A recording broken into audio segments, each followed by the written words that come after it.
You think the grass is going to be greener on the other side. And then you go back to something that you dated when you were younger and you kind of realize, again, like you said, that person's mindset didn't necessarily grow over time. Things happen in your life that make you change a little. Things happen in that person's life that makes them change a little more. This time frame has passed, and now the things that have occurred during that time frame have changed the two of you in a certain way. And now you go back into the situation and you guys don't connect as much as you think. Okay, that situation could have worked out, but because of the time that has passed, you guys are not the same, and you think it's going to work out, but it doesn't necessarily happen that way. Now I'm a person that doesn't care for toxicity. I used to be a person that loved it because it was fun. I was young. I didn't have a bigger plan for my future, but now that I'm back with you, the toxicity won't work for me. So therefore, this relationship can't work. This was one of the things Alan told me, which I thought was like so great, and I've been running with it ever since, right? And this is my take on my analogy on dating an ex, right? So there's an old story where there was a woman who wanted a pig.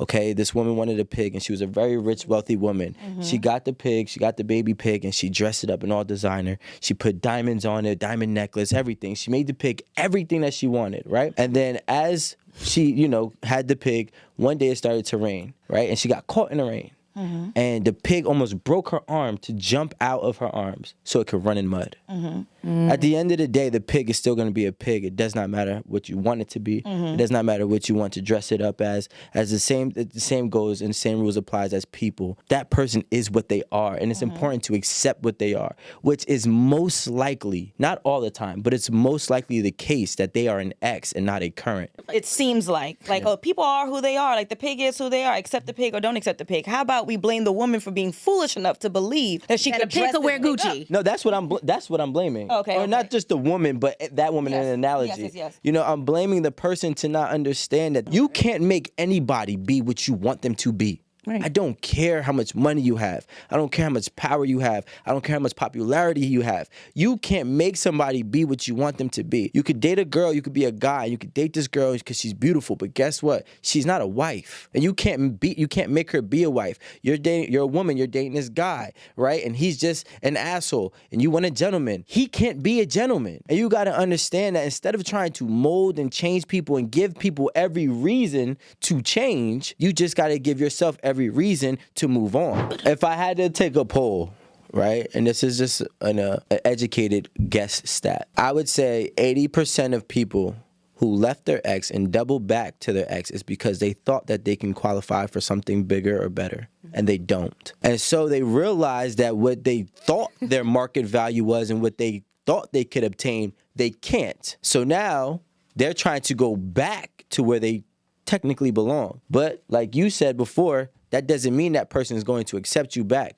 especially if your ex has now climbed the charts and now they're above where you met them and you're still at the same spot where you left them. I think it's important if you're gonna leave somebody, you need to make sure that you understand that you're going to come back. If you ever decide to revisit, you have to be a better version of you. You have to be a more established version of yourself. You have to be a more, equipped, whether it be assets and or wisdom, knowledge, whatever it may be. You have to have more attributes than you actually left with when you try to double back. If you try to double back and even if you're making more money but you're still the same person, you're still the same person.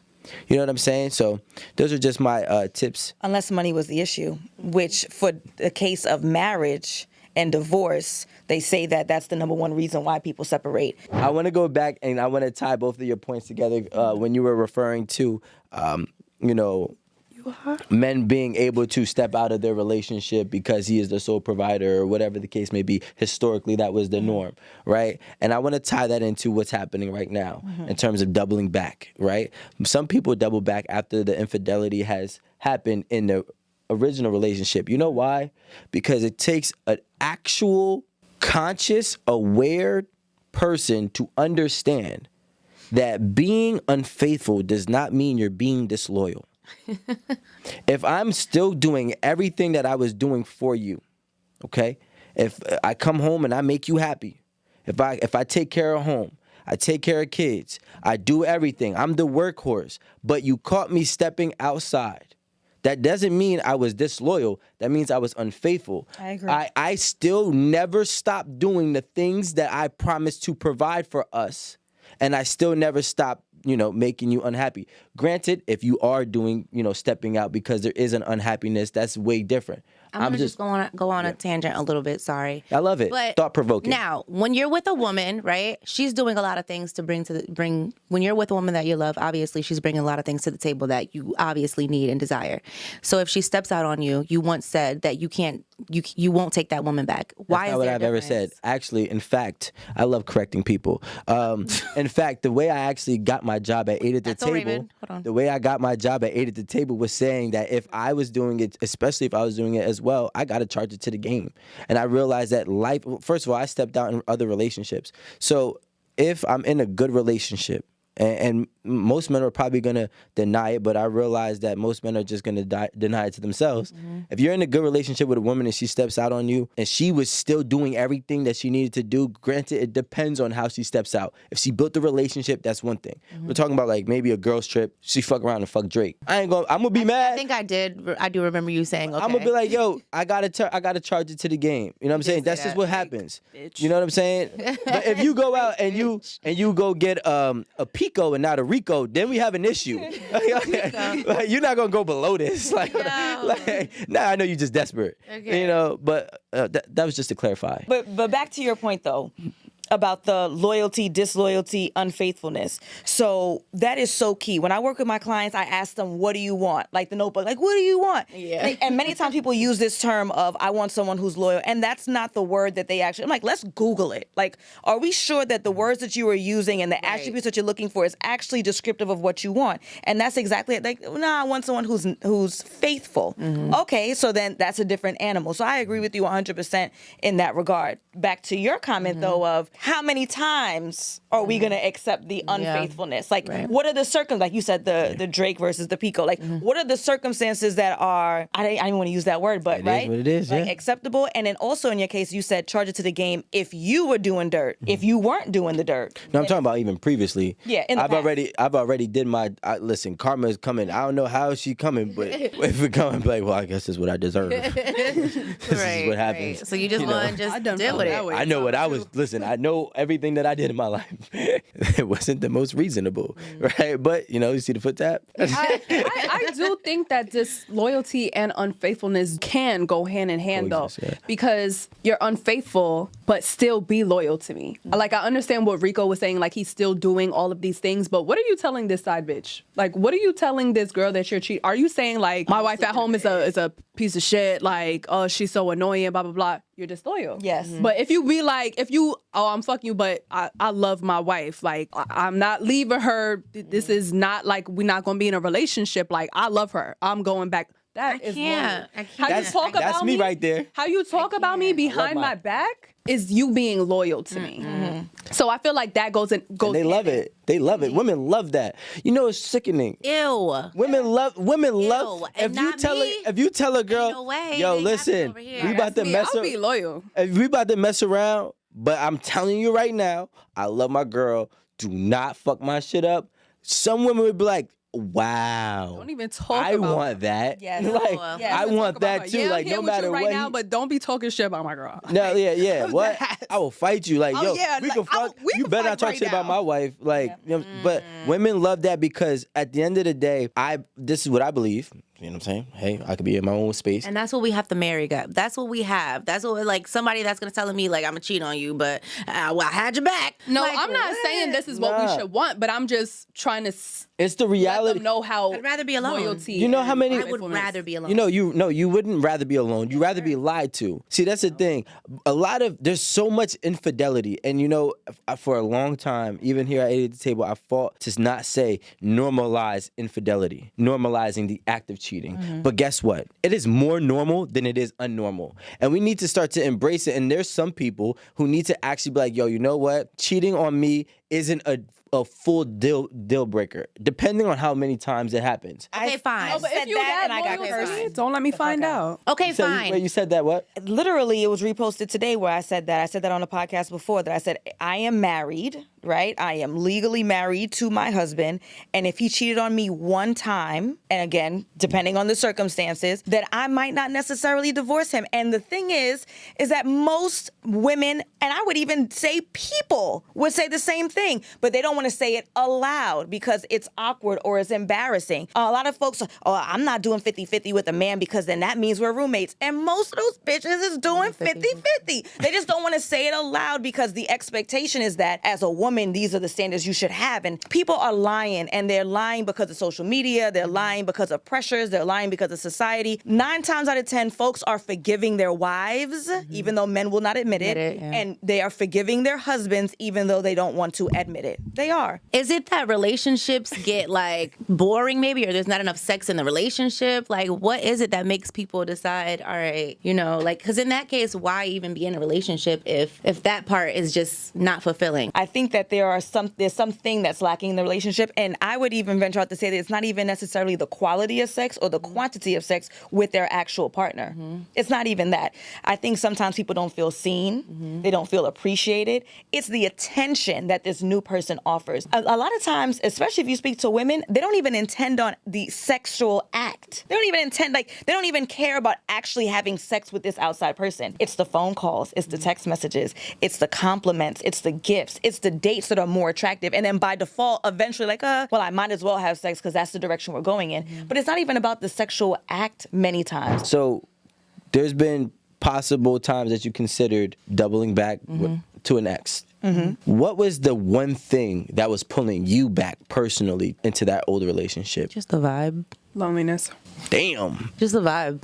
I'm just. Oh, the loneliness. It was, my heart wasn't aching to go back. I don't get lonely. Like, I didn't like miss him that bad, but I was just like, all right, I'm real bored. He not even texting me no more. Like, all right, I'm gonna text him. I'm gonna see what's up. A lot of Let me see times if he our missed me. partners be our best friends. Like, we talk every single day, multiple times a day. Like, you miss your best friend. So it's not even an issue of that person being the shit, but it's like, damn, like, I didn't get a text this morning and no one asked me if I ate today. That's what you miss. It's like you miss relationship shit, not necessarily that person. Like, anyone could have been in that slot, but now I don't have nobody who's going to talk to me while I drive home. I don't have anybody to complain about my job to. Like, just missing that engagement. Everybody needs a friend. I think more that's what it is. Everybody needs a friend. Everybody needs someone to vent to, someone to talk to, someone to, you know, complain to, whatever. And I think that's when you have somebody that's there all day. You guys can, you know, you can complain about everything. So you ladies never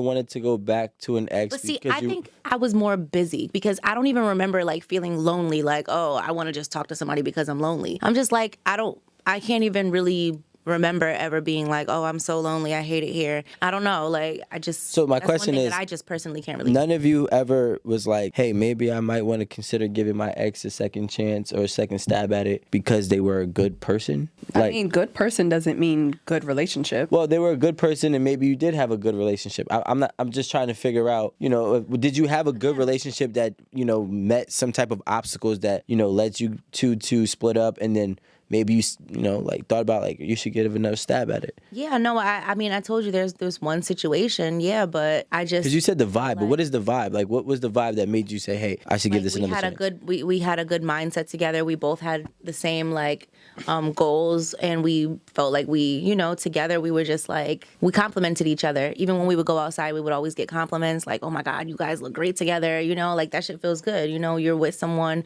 you work out together, you have the same goals, you want to go certain places like together, you know, you have a similar mindset, and in a way that makes you be like, yo, I miss that. I miss being with someone that gets me. Let's start with the ladies, okay? We're starting with who? The ladies. Wow. In terms of delusionality. I just made that word up. It sounds good. Okay? Delusionality. It sounds good, right? Can we get it like a written out right there? Delusionality.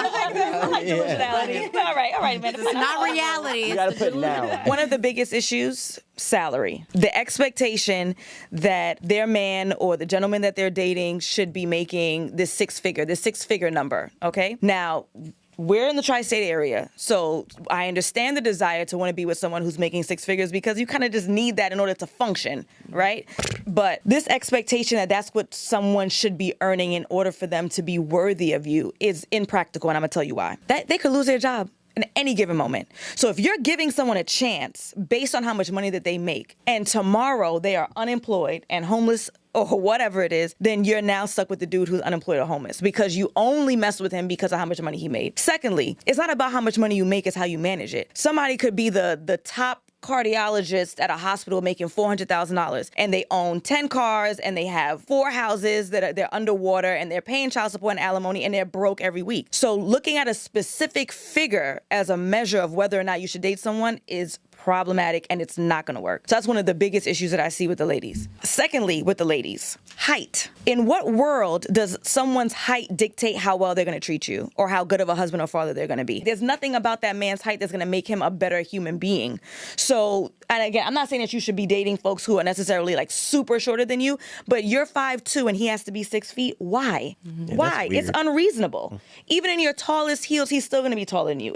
And I understand generally the idea is the taller the man, the bigger the man, the more likely he is to protect you. It's more animalistic than it is like reality, but still impractical. The gentleman. There's this desire to have a woman who has this very particular physique, especially for Black women, right? Usually bigger titties, smaller waist, flat stomach. However, usually the women who look like that are going to have higher expectations than what that man can afford. And it's not nice to say, but if she's getting tons of attention and she's this really beautiful woman with this amazing physique, then that means that usually she's going to date the kinds of guys who do have the 6 figures, who are taller, right? Who are more seemingly attractive. You probably can't afford the lifestyle that she's going to ask for. So it's unrealistic to have this, I want a woman that has this body, or I want a woman who looks like this, and we're not looking at her personality, we're not looking at her behavior, we're not looking at her traits, and then you're surprised when she's an airhead, or you're surprised when she's a bitch. Well, that's what you wanted, that's what you got.